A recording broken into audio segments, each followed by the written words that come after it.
the tariffs, they're not really, I think, Thailand's biggest problem going forwards. I think all the issues in the domestic economy are really dominating here.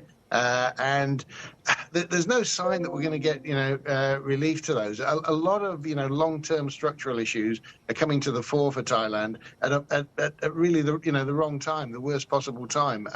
Again, in the medium to longer term, we're constructive. Values on the set are amongst some of the most attractive in Asia, but in the short term, it's kind of when does the bad news flow actually stop? It doesn't seem to be stopping, and then on top of everything else, the market is reacting to obviously the domestic political turmoil here as well, which it's.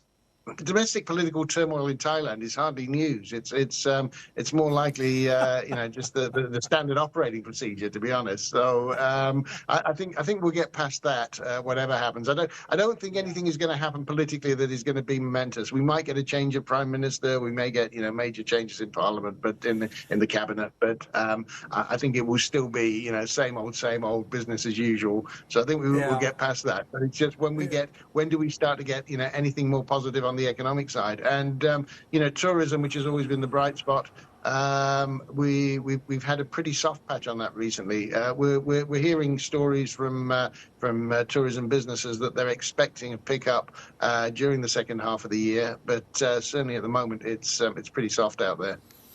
Yeah, and people jokingly, but for good reason, call Thailand a coup country, right? But Paul, Exactly. you do not have to say. I mean, look, if nothing happens before July the 9th, Thailand gets 36% tariff slapped on, which is not a small number, right?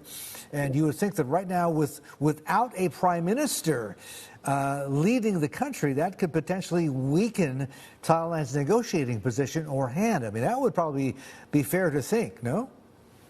Well, you think that.